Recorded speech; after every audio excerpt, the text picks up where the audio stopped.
Hello, and thank you for joining us on the Tuesday edition of Journalists Hangout. I am Bukola Samuel Wemimo. Today on the program, CJN, that's the Chief Justice of Nigeria, reconstitutes Supreme Court Governorship Election Appeals Panel, replaces Justice Okoro with Amina Augi. Nobel Laureate Professor Soyinka backs Operation Amotekun, as Southeast plans own security outfit. And later on the show, Isiaka, other opposition bigwigs join APC in Ogun State. I will be hanging out with Gani, Kayode-Balogun and Sola Ojewusi. Journalists Hangout starts now.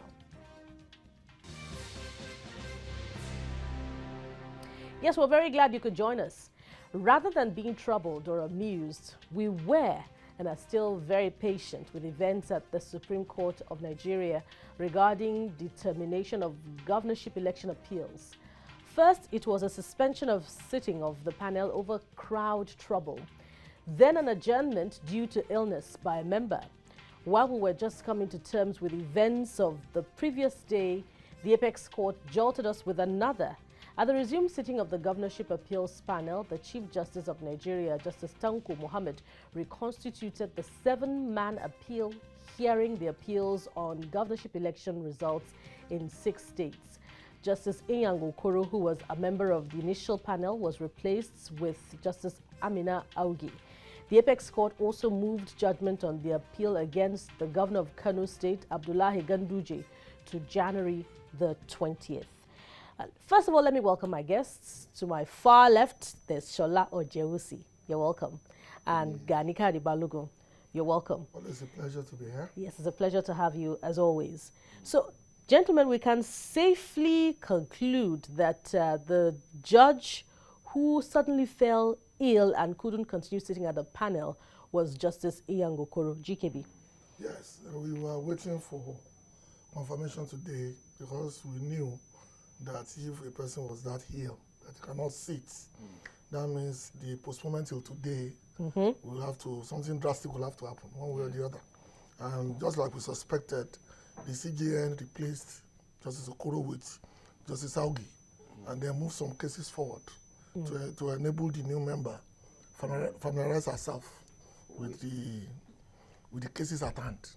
It's one of the downsides of our democracy, because those who drafted the original electoral law were very clear that only the presidential election should go to the Supreme Court. It ended at the Court of Appeal, but politicians in their wisdom decided to push it further down the line.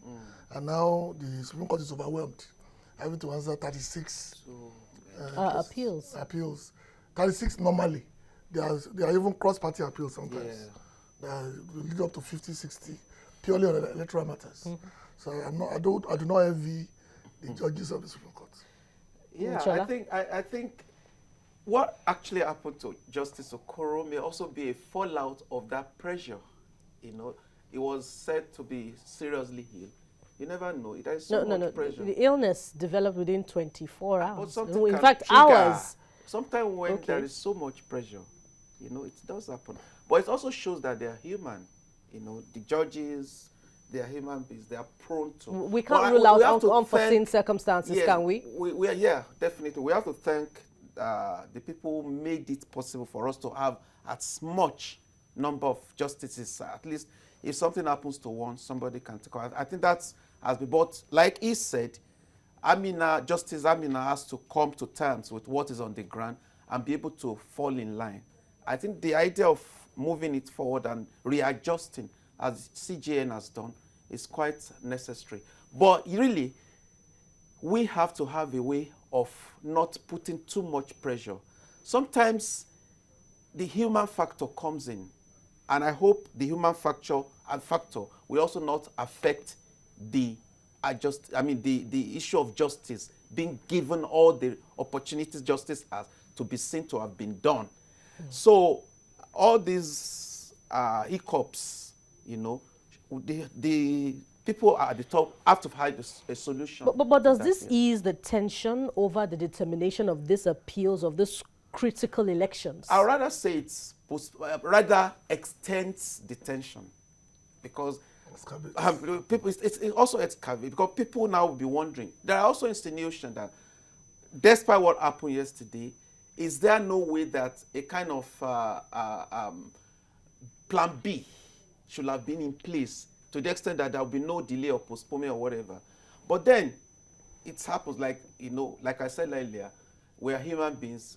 Things can happen, and then they have to adjust and make sure that justice is done. That's the most important aspect of it. Now, GKB, the analysis yesterday on the program was that the balance of power is one of the things at stake, in the determination of these appeals. If you look at the number of states that the APC is holding and the number of states that the PDP is holding, I think 17 to 19 or thereabout. And, the determination, or if there's a major upset in the determination of these appeals, it could, upset the scheme of things politically, and politicians are very, very concerned about numbers. But would it be such an aberration for us to have a tilt, GKB? Well, you have to realize that if you are a betting man, I would have told you that nothing will change. So far, all the judgments given have gone one way, to the incumbents. And I do not see anything that will change the dynamics so much that will make one state lose out or the other. I agree, there are high stakes in some states, but I don't think it's enough to really mean that, you have to interfere in judicial process. I do not think so.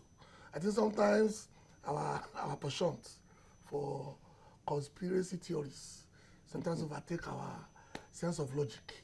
Okay. Like a human being, the person can fall ill, the person has been replaced, they're giving him or her time to acclimatize, and then another week justice will be served. All these theories about this and this, while I'm not discountenancing the thing, it's still not the reason why we should just assume that everything is due to pressure from outside. Can it just be one factor? Sola, do you agree? Yeah, I agree. I mean, we said earlier, did somebody pressurize somebody to fall sick? No, it just happened. It's natural.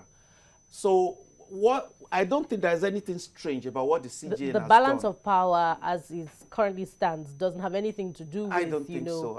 No states. There is a pattern. The reconstitution of the panel. I would be surprised, very surprised, if, like you said, the balance of power is actually tilted.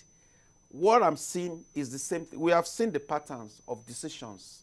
I don't know what monumental thing will happen that will really change that pattern. I've not really seen it from my own perspective. So it's most likely going to be as it is. But then again, we have heard about Imo. So if there is no undue pressure from unexpected quarters, why didn't we see justice dispensed with expeditiously in the case of Imo, GKB? Okay. Well, you have to realize the fact that, like we said earlier, there was crowd trouble at a point. And the Supreme Court is not a Jankara market where we can just go and make noise. To that, I agree with the justices that have to close shop on that particular day. It doesn't mean that the judgment will not be given on time. It means that there are peculiarities that are hanging that we may not be aware of. I'm sure the two lawyers are aware that these things happen, and I'm sure they are ready. I don't think we need again to worry too much about reading too much into these things. We tend to just assume that everybody is a crook, and that things will be done. It's unfair on both the judges, and because sometimes you just have to realize. And like I said, the framers of the original Electoral Acts were very clear, because they don't want this kind of body on these people. That's why they stopped it at the appeal court. But the politicians, they just assume they're not getting justice. They want to exhaust. And they want to go over. I'm sure if there's something they can do after the Supreme Court, they willingly put that will be the court of the Almighty. Court or Supreme Court. So that's the but I think you said Imo. Imo is interesting. Okay, Sola. Because going through even the social media, you see a lot of insinuations about, even to the extent of reading spiritual meanings to it, because one pronouncement by somebody who they believe has made a prediction or whatever. So people are so much interested in the outcome, and the tension or the high expectations are really there to know what comes. People are already betting, the prediction is going to come true. No, it's going to be a way of dealing with the person who predicted to rubbish. You know, there's a lot of stories around that Imo election. And The because prophecy it's from state, Reverend Father Mbaka. I think it's a reflection of the status of our public education. Yeah. That people cannot reason logically It's and just assume that it's things thought are spiritual. I don't understand. But Simple definitely logic there will dictates, be, yeah. I think a decision, people should just be patient. I know there will be a decision very soon. So now- We have to Okay, move on. we'll look at Imo again and the Yes. other states, you know, in the list on their merit and demerit. But then again, let's look at the delay. GKB were advocating patience, which is good, but we're beginning to talk about this election in terms of an event that held last year. We're in another year already. So what is the implication of this delay, GKB? Well, the Electoral Act has already taken care of that. If the governor should lose, if they didn't order a run, he will start his tenure from the day he's sworn in. So that one has been taken care of. We know a governor that ran a state for 3.5 years, and it was removed. And the new man served his full tenure. Full tenure. So I don't think there's any monumental disaster that will happen if you can delay it for just a few more days. The heaven is not going to fall, definitely. So if there's an upset, we begin to talk about an addition to our staggered election timetable. And another state will just join the 2023 in 2024. That's all that means. Inshallah. Yeah, right. But the only thing I fear, will the present leader of the state, no matter what we expect or we don't expect, no matter where this is going, will he really have the presence of mind because of all these issues around, am I still there, am I not going to be there? Will he really give the person the presence of mind to thoughts continue? there. I think we have a caller on the line. Hello, good evening. Good evening, ma. Yeah, good evening. Go ahead. You're on. All Abayomi. right, okay. Yeah, from Aba. Yeah. Okay. Good evening, gentlemen. Good evening, madam. I just want to, make my own contribution on the Imo State election. Going by what is happening, because I live around and I pass through Imo State, I live in Aba. So, but based on what someone said, and it is someone who is highly respected, I don't want to mention him, but at this point in time, I think anything can happen. Anything can happen because this is someone that I so much respect. I've been following him from time. He said something about Peter Obi and Atiku during election, and that thing came. But this one now, anything can happen. But we're looking at what's on ground there. Okay, Abayomi, we know your destination. Thank you for your contribution. Okay. So I pray that something will be done so that Imo can move on. That's my view. No matter what, the person that may be a superman may not worry, but definitely all these distractions. Let us get a substantive governor through the pronouncement of the Supreme Court in Imo, so that Imo can be governed properly and with the presence of mind required by a leader in that state. So that's just because most Imo lights, I think that's the way they Imo lights, yes. expect governance. They want to see their state move forward. Absolutely. And I think we should pray that the Supreme Court will really decide and let us go forward. That's the most important thing about this. Now, Ihe Dioha, before we exit Imo and look at the other states, is fighting the battle on many fronts. APGA is there, APC is there. GKB, did he win that election convincingly? Well, according to ANEC, he fulfilled all the requirements for them to announce him as the winner. So as far as I'm concerned, until the Supreme Court decides otherwise, he's the legally elected governor of Imo State. Again, we keep going up in circles. This is what happened in the last 4 or 5 electoral cycles. It probably will happen the next 3 or 4. So we just have to live with it. Okay. Yeah, go ahead. So based on that reality, I think the people of Imo should just wait till tarry a bit more. Okay. In another week or thereabouts, they'll get the results they want. There's an update now. We have it on record now that the Action Alliance candidate has withdrawn his petition. That's Ojewusi. Okay. So he can. Ihedio can rest easy, but That's not totally. one down for. Yeah, one down. Okay, go ahead. Well, you know, there are 3 steps. He has taken the first step. The tribunal, he was passed. The appeal court has been passed, remaining the Supreme Court. So, well, from what we have, the status quo before the decision of the Supreme Court is that by the 2 judgments we've experienced or witnessed so far, Ihedio remains the governor. So it's now left for the Supreme Court to put the final whatever. But let's wait and see. Like he said, Imolites should please be patient and keep peace in that state so that the proper things will be done about the future of the state. Now, ahead of 2023, you know, Imo is a state in contention between the ruling and the ruling party and the PDP. Yes. GKB, what are your thoughts? How determined is the APC to take back Imo State? Well, they are in control of the local governments. That is the game changer in Imo as of this moment. And depending on what the Supreme Court decides, the policies of Imo will not remain the same. Like I said, all the local government chairmen are APC. And based on the Supreme Court judgments, they now have direct funds. And that's a very big war chest that can tilt governance either way. I'm interested in your thoughts. Okay, Michael, we no longer have Michael. He was on the line, you know, to make his contribution. Michael, please try to call again. Sola. Yeah, depending, with 2023 is still several months away. And anything can happen within those periods. But like you said, the grassroots are in the hands of the APC. Depending on how the governor performs, you know, when it comes to that level, the governor also has a very powerful force. So the way he presents himself will also determine how far he can go with the APC juggernauts. So it's left. It's good. I like that in the sense that it will force people to govern. It will force people to work hard because they know what is at stake. The stakes are high. So let's see what happens. Let's see how it plays. The governor has to work hard. Those who are looking for a seat too, they have to work hard. They have to show the people. But so there's something I like about Imo.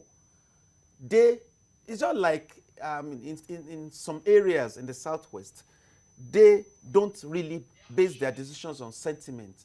If you are good, they will put you there. And that's why you can see what happened during the last election, despite the power of the former leader. So anything can happen. And it's to tell the governor, whoever becomes the governor anyway, because we're still waiting for the Supreme Court, but it's to tell whoever is there to have to work hard and be able to prove a point when 2023 comes. Yeah. Father Mbaka is also waiting. Abi.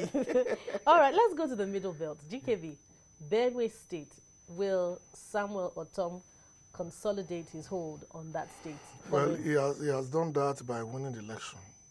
It's now up to the Supreme Court to put a stamp on it or to remove him. At this point in time, it's no longer politics, it's law. And there's nothing anybody can do really but to wait for the judgment to come. Like I said, in the old days when they stop at Court of Appeal, by now governors will have moved on and people will know what they are going for. But they've added another 3 months to the uncertainty, and that's what we have to live with. We have another caller on the line from Jos. Hello? Hello, good evening. Good evening. You're on, so quickly, make your contribution. All right. My point is this. You people are busy discussing Imo. The real tension is even in Kano, where the people have been robbed. And the point is this. Once the Supreme Court does not give judgment that is a representation of the will of the people, the citizenry will now lose hope on justice, on the justice system of this country, and we shall be tempted to take laws into our hands, and that will bring about anarchy. So if I was this government, I would try as much as I can not to. All right. Widget, thank you for your call. 2 wrongs, I'm sure you know, don't make a right. So it would not produce anything constructive for you to take laws into your hands. You cannot blackmail people to give judgments in your favor. You make your case. Yeah. And by the way, Kano was discussed extensively on the program yesterday, if you watched. Yeah, people will have to learn to believe in the rule of law. There is nothing they can do now. They have done their part, they voted, it has reached this stage, and the laws of the land says it gets to a level where a group of individuals who are vested with the power to decide will have to decide, then we have to accept it. That's what it says. Whether you like it or not, whatever comes out of the Supreme Court is what we have to accept. That's what the law says. So we have to learn. It's part of democracy. Sometimes you can get frustrated by democracy. But the good thing is there's always another time for you to reassess and then exercise your right again. But let the law take its course. And the joy of democracy is there's something we call the silent majority. Because some people, simply because some people are making noise on the social media or in bars, doesn't mean that the entire populace agrees with that position. They may just be quiet waiting for the election day and then vote for the person you think was unpopular. And I think that's a reflection of what is going on in Kano. That's not to say that the man will win or will not win. What I'm saying is that you cannot force judgment your will because it's not going to be in your favor. Nobody knows. The onus is also on the people now that are the people of history now, the justices of the Supreme Court. They have to have history at the back of their mind, the future also at the back of their minds, that whatever decisions they take affects a lot of things. It affects the sensibilities of the people. It affects their future because, democracy is about allowing the will of the people to rule. Majority. They have learned so much. They are experienced, they've been there, and sitting on the seat as a Supreme Court justice is not a mean feat. But you have history, and you have to understand that. So the onus is on them to be able to do what is right and what is just for the sake of the future of our country. Absolutely. Yes. We were talking about Benue. GKB has made his point. What are the odds and ends? It's like there's something that asks me about democracy, like I would say. Elections were done, held, a decision was taken, but at a point in time, the power leaves the hands of the electorate because there is nothing they can do again. Even if they decide to go on rampage, whatever decision, it still boils down to nothing because the law says somebody else will now have to decide, even outside that state. What I can only say is no matter what happens, only one thing will happen, and that is the decision of the Supreme Court. So whatever our feelings about what happens will come from the Supreme Court. And it's to let the people know. You have to educate them about the fact that no matter what your sentiments are, no matter what your feelings or the position you are taking about both sides, somebody else will have to, a group of people will have to decide, and you have to accept it. That is just the basic absolutely. thing. GKB was saying something earlier about how the Electoral Act recommended that only presidential elections should get to the Supreme Court, and the point was also being made yesterday that it was only in extreme cases that cases should be taken as beyond the tribunal level. What does this say about the character of politicians? First of all, before you respond to that, let's take another call. Hello. Yeah, good evening. Hello, Sunday from Gombe. Hello. Yeah, Yes. hello. Sunday, you're on. Go ahead. Yeah, good evening. This is Sunday from Gombe State. I so much appreciate you people for the program Journalist Hangout. Honestly, you are too wonderful. Thank you very much. Yes. By the grace of God, it is the right time for the court to do what is right. Because so many things are happening in the judiciary system now. And honestly, it is trying to bring shame to our democracy. And I know a lot of judges are doing what they are doing today because of their selfish interest, money, failing to understand that we voted these people in, but because of the selfish interest like money, they never bothered to get the right or what everyone voted for to come right.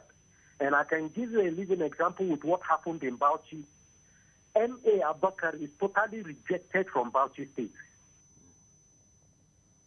All right, thank you very much. He was speaking in the same breath, Well, I think to the question asked just before we Mr. took his Bala, call. what was his name? Sunday from Gombe. Mr. Sunday, I think what you don't realize is that the judges did not force themselves into our electoral acts. Politicians did. Because it would have been easier for a politician to simply accept defeat and say, fine, for the sake of peace, I'm not going to court. We all know sometimes in the United States, where a man, they have to go keep counting chance. Florida. Until one man decided that enough is enough. Let me save this country from the shame as you put to us. Last election, Hillary Clinton won the popular votes, over 3 million votes. But she considered 2 hours after the election, when she could have dragged it on for the next weeks. Our politicians must learn to accept defeat. It's not the fault of the judges. They didn't ask for this. We took it to them. Their job is to interpret. And you can only interpret what is presented in front of you. Before you. They cannot make new laws. They cannot go to the field, ask them to do it again. They can only take what is presented and educate on it. But then, too, on a lighter side, perhaps if rather than get to the level that politicians will have to take up arms because of misgivings about election decisions, that's why we have the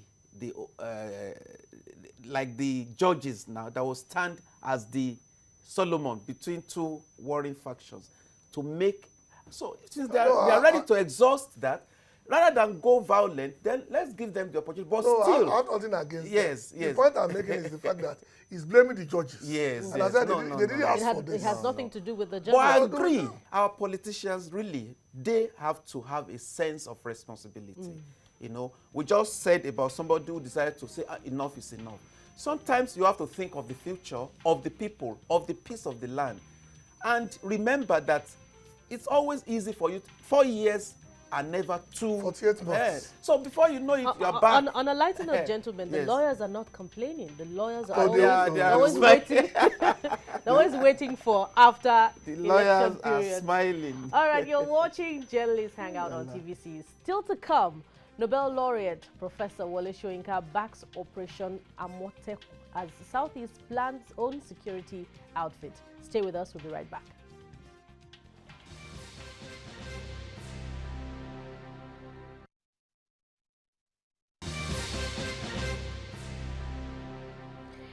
We're glad to have you back. Now, going by the number of support the Southwest Security Initiative Operation Amotekun has received, tagging it an idea whose time has come, won't be misplaced.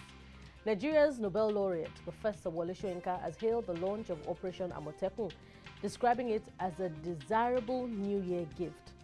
Speaking in Lagos at the Never Again conference organized to mark 50 years after the Nigerian Civil War, Professor Soyinka thanked the governors for responding to the demands and yearnings of the citizens to launch the outfit.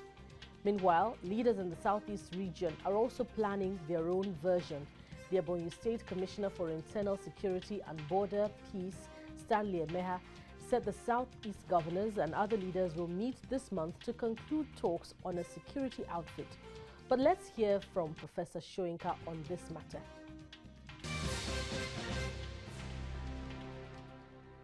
To thank a number of public-spirited, humanity-considering governors in this nation who finally responded to the demands, the yearning of their citizens and launched an organization called Amotekun.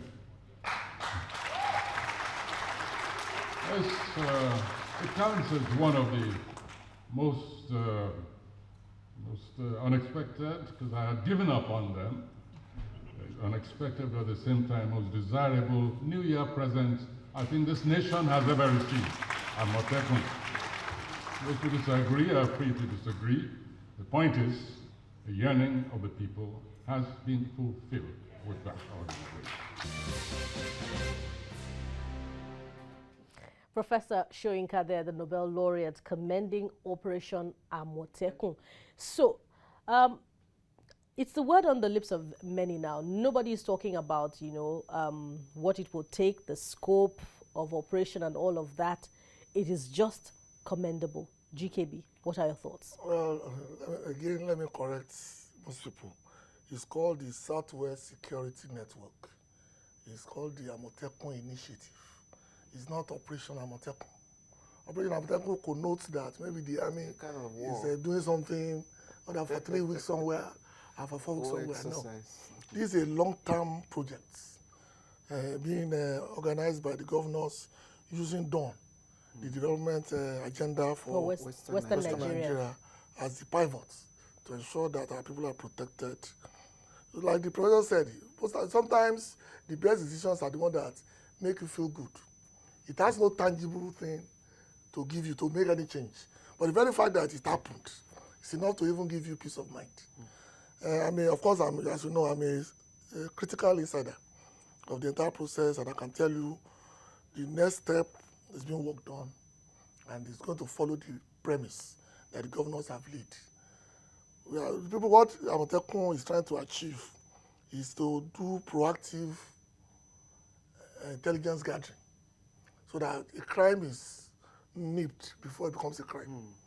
So because if you see people moving in a certain direction with something that you know is too much, the Amotekun is to ensure that you find out what they are doing, why they are there, and then inform the appropriate authorities. When you gather intelligence, and don't forget, most of them know the terrain very well. They are indigenous to the Southwest, and they know where they are going. At this point in time, that is what is needed. The next step, of course, is to remove the wheat from the chaff. They move on to the next step. Luckily, the SA security in all the 6 states are meeting regularly to ensure compliance with what the governors are giving them in terms of people to be employed, people to bring in. Because it's not only the uniform people that are Amotekun. You are also an Amotekun. I am an Amotekun. Once you're a Yoruba man in the Southwest, it behoves on you to provide intelligence to know how to be for the general good. And that, to me, is the fundamental element that why this thing is successful. It's so good and so timely that even people are now trying to copy it. And I tell people, 5 years down the line, 20 years down the line, people will look back at the day Amotekun was launched and realize that it was the day that Nigeria began to change. But when Southwest governors come together, it sends a strong message when they come together to, bring about such an initiative. It sends a strong message. Little wonder that it is causing ripples in the corridors of power and in other groups. Sola, what are your thoughts on this? I think it's like the professor said, the Nobel Laureate said, it's a great achievement. Let's remember that the Southwest governors don't all belong in the same political party. Yes, they don't always agree. But for them to understand, it has reached a level that they have to come down and say, as children of Ojewusi, we have to come to understand the needs of our people. Regardless of your sentiments, your political leanings, we have to come and know that the security of the people is more important than any political leaning. And that's the beautiful thing they've done. Let me say, somebody like Professor Soyinka is a victim himself. There were times when his place has been raided. We know what has been happening, One of the greatest leaders of the Yoruba nation lost his daughter because of this. People do not understand the impact of what these people have done. I believe will do that. It got to a level that even other states are now saying that the idea was stolen from them. I mean, I laughed because if it's stolen, create your own idea. If there is Operation Amotekun, if it is in the north, you can create Operation Kura or whatever language. In this, you can create Operation AE or Operation Agu. So long as it is going to defend the people that you are governing, you don't need to be bothering about whether somebody stole or do the right thing for your people. And that's why you see people are commending the governors of the Southwest for taking that initiative. It's a lot of, when you say Amotekun, people don't even understand what Amotekun means. People are trying to look at it in terms of a very dangerous animal. It's not that. The symbolism of Amotekun is the kind of ferocity that an animal, when it reacts to problem, when it reacts to danger, if there is danger that is threatening the life of the people, the ability of these people, this group, to react in a very fast way to that kind of danger is what is being denoted. And also, it also shows your ability to be able to know the right time to act and the right time to move back. So there is a lot of meaning behind that. Symbolism and it's for of it's for the good the leopard of the people, for the peace of this region. And people all over Nigeria, nobody should have any misgivings about this, because if there is problem in the Southwest, it's going to affect the whole nation, whether we like it or not. So the peace of the Southwest is also the peace of the entire Nigerian nation. So this is something people should support, and I think nobody should have any misgivings that maybe it's a way for people to get secession.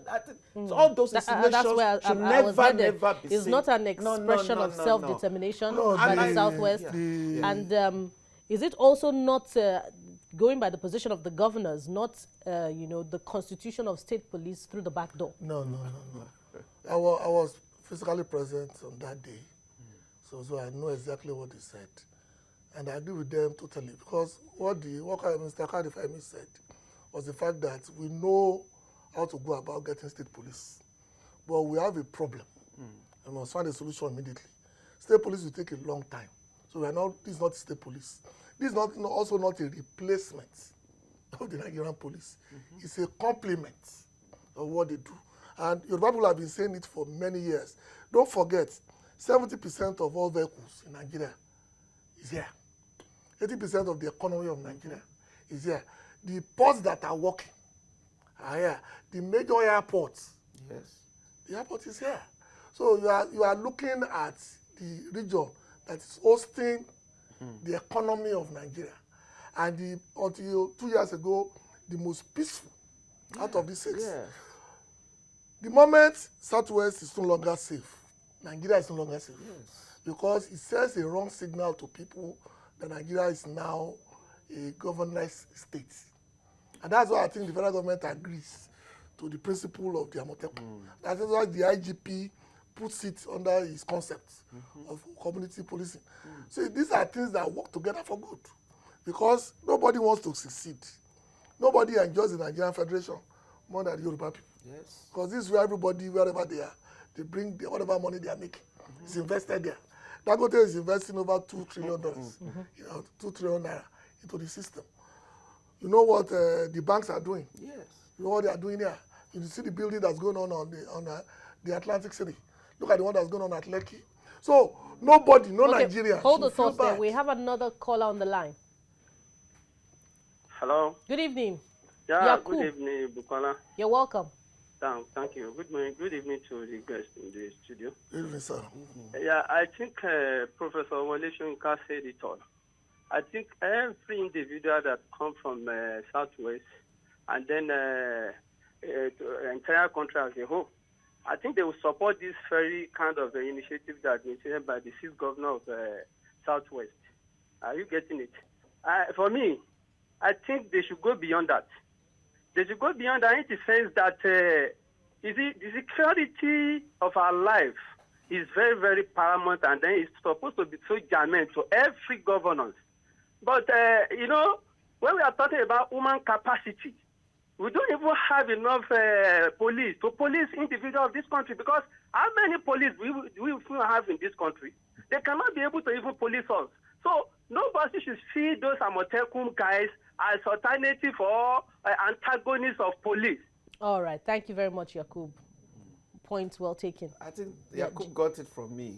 Yeah, it's helping the police. We don't have enough personnel to be able to, because a lot of, what is going on in the Northeast, what is going on in the Northwest, banditry, insurgency, the security personnel of Nigeria, they cannot handle every nook and cranny of Nigeria.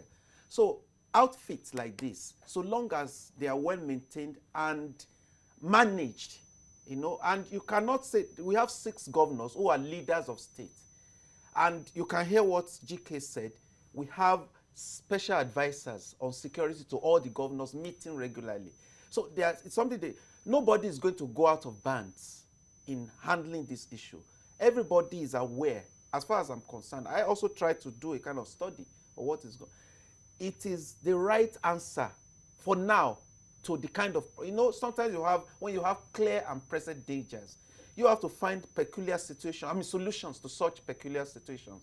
And when it is done, it's now for us to support and make sure that it works well for us. And if not because of the way our constitution is being handled, Nigeria ordinarily should be a nation where the federating units should be able to decide on certain things without having to have recourse to the center. But we will get there, because if we are talking of a federation, you say Federal Republic of Nigeria. The regions should have their own rights and have their own initiatives. And it's about time people started looking at that kind of thing. Looking at that. But we have to understand our constitution and work towards making sure you can't say that enough. Yes. I would have wanted you to respond to this, since Yes. GKB is a critical insider, but it Yes. comes to you still. Yeah. Tell us about the scope of operations. You know, the governors say that the Southwest security guys are going to get to areas where the police cannot get to. And then I also want you to talk about sustainability. There are concerns about funding, about remuneration, and all of that. Again, I keep telling people, do not get your news from social media. Most of them are fake. Nobody has set a salary bar for anything. But I can assure you nobody's going to pay them less than the minimum wage applicable in their states. That's why the governors agreed that every governor should take care of his states. When there overlaps, there's an operational office at Bonga on the way to Ilefe. That's already been structured. That's going to be the operational office, because that road is key to what we are trying to do. It leads everywhere. It leads to Ondo, it leads to Ekiti, it leads back to Oyo, it leads back to Lagos. And then the headquarters will be in Ibadan, which is the natural capital of the Yoruba nation. So the Amotekun initiative is ready. Because like I said, it not come overnight. There were a series of security summits held in Ibadan. They set up an ad hoc committee who came up with the proposals, which the governors adopted, which they are now implementing. So these are well thought out things. And this Amotekun launch is just the first part of a long-term way to ensure that we keep our region safe. All right. Best wishes to the Southwest region. Moving on now, the camp of the All Progressives Congress APC in Ogun State is swelling after some opposition bigwigs joined the ruling party in the state. They are leading politicians from the PDP and the Action Democratic Congress ADC at a parked Ake Palace ground in Abeokuta. Governor Dapo Abiodun received the defectors, including a former deputy governor in the state, Samwat Badru, and a 2019 governorship candidate, Boyega Nasir Isiaka. A jubilant governor, Abiodun told the newcomers that there is enough space for all. Let's hear from him.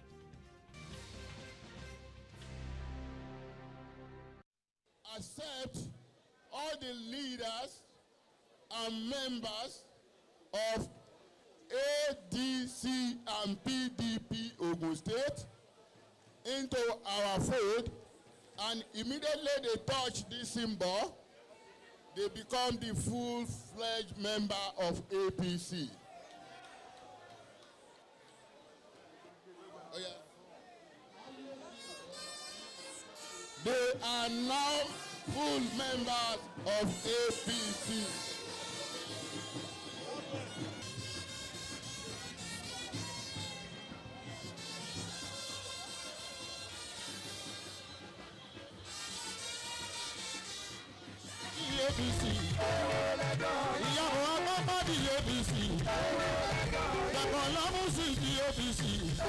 We are joining hands to build our future together. So all those that have just joined us today, with those of us that have been here before, we are now joining hands to build the future of Ogun State together. And with all of us, Ogun State will achieve the greatest heights by the grace of God. I've said in Yoruba, there is no new entrant. I don't want to hear of any discrimination between those that joined us today and those of us that have been here before today. We are all one and the same. And I want to say, I think I need to clarify. It's important that we all appreciate each other. This is politics. We all have our strengths. We all have a role to play. The way we are going, we can see. If anybody intends to join us, we know what to do.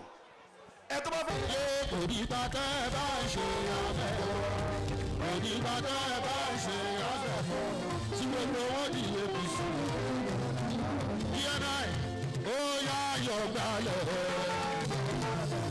Nasiru óyá óyá óyá Soyinka óyá yọ̀gbálẹ̀.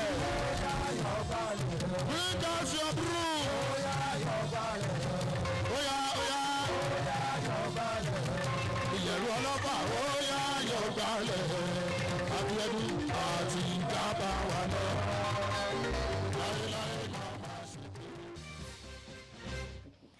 Instructive words there coming from Governor of Ogun State, Dakwa Abiodun. Let there be no discrimination after now. But before we look at what would happen after now, let us look at what happened prior to now. There is no reaction without a prior action. What handwriting do you see on the wall that is precipitating this defection by Isiaka and others? Once Otumba Gbenga Daniel moved to the camp of the governor, certain things are bound to happen. So this is one of those things that are bound to happen. And anybody who studies political trends will realize that what is happening in Ogun State is a coalition of many forces. Even those who left the party, who formed another party, who stoned the president, are now back in the party. Even those who took things off are now back in the party. The only losers here, as I see, are basically the people of the Yewa people. They are the only losers in this arrangement because the ticket was theirs to lose. And they couldn't come together and decide between Nasiru Isiaka and Akinlade, ultimately losing out to a Remo man, who is now the governor. So apart from that, I think this is politics. All things are expected. Faster than I thought. But I knew this. I thought this would happen a year down the line or thereabouts. But you can see the effect of the Oshobas and the Daniels and the vice president in trying to bring everybody under one umbrella so that everybody can be. I'd like you to also speak to the issue of commissioner slots not going to the camp of Isiaka. In spite of that, he still went ahead, and defected, and even promised that he will not contest against the governor in 2023. There are governors that are a pity when it comes to sharing out like yes. Seyi Makinde, of course, is one, and then Dakwa Abiodun is another. Because if you are the product of a coalition, every partner assume that they are the major contributor to your victory. And it's very difficult to satisfy everybody. Some people have to lose out temporarily. I'm sure other ways. That's why I said I'm glad that everybody's coming in, so that whatever is the schism that they had in the party, because we all know that every federal appointment in Ogun State so far have come from one faction or one party that's now a faction in the APC. And now things have now to open up at the level that they have to work with. We know where we are going, and I'm sure they will get there. But for now, it pays Dakwa Abiodun very well that everybody that could be an obstacle are coming back under the umbrella or holding the ballet. Okay, Sola. Yeah, I think it's politics. Politics is about giving and also taking. And also, if you're a good politician, you have to learn. It's not always about position, but it's about influence sometimes. You may not be able to get, because if you're talking of how many commissioners, how many politicians do we have? How many boards? But it behoves the governor to play that leadership role well. You don't compensate people only with commissionership. There are so many areas in which people can be made to feel being present in a particular political setup. So having said that, I think good politicians in Ogun State must be able to see how they work hand in hand with the governor to move the state forward. Having said that, it is good. It's politics we are seeing. He said something about Yewa. It's also a lesson for the Yewa people to learn to come together. If you see the pattern of political developments in Nigeria, Rivers, APC refused to come together. You know its consequence. Wike is still the governor. Zamfara refused to come together. They lost everything. Matawali is the governor, from a different party. Yewa will still have a chance in the future, but it's a lesson to know that you have to come with one voice if you really want to have a stake in that, what do we call the government house, the place in Abeokuta. So if you want to be there, you have to work and be united.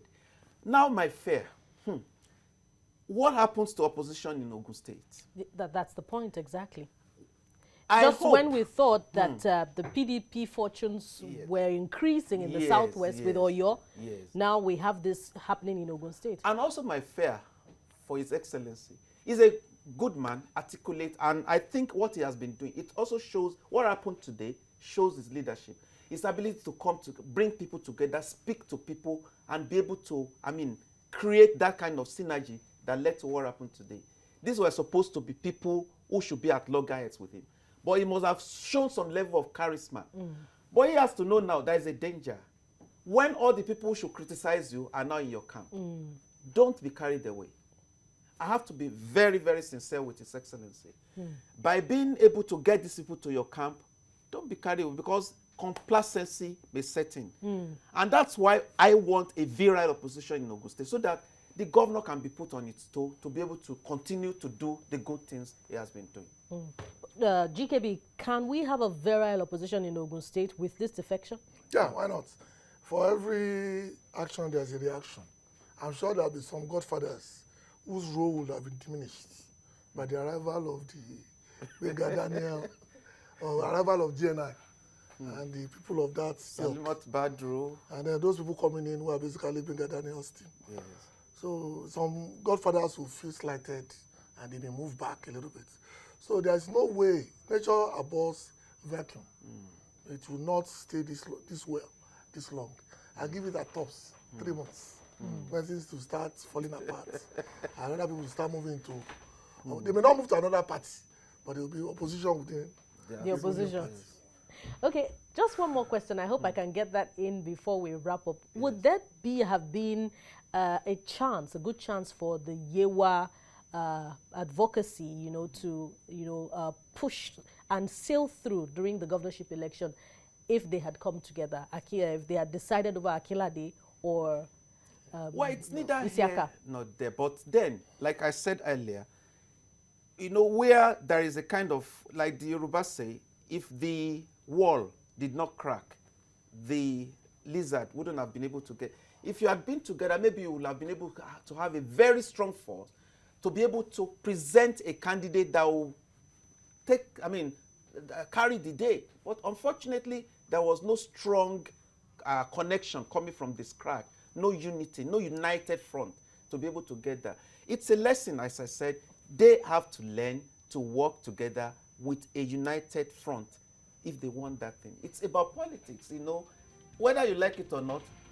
Our laws does not say it has to be a particular, everybody should have a chance. So, but if you want it badly, then you have to do the right thing to be able to get it. Yes. Food for thought for all the contenders, and especially for the man in the saddle, Governor Dapo Abiodun.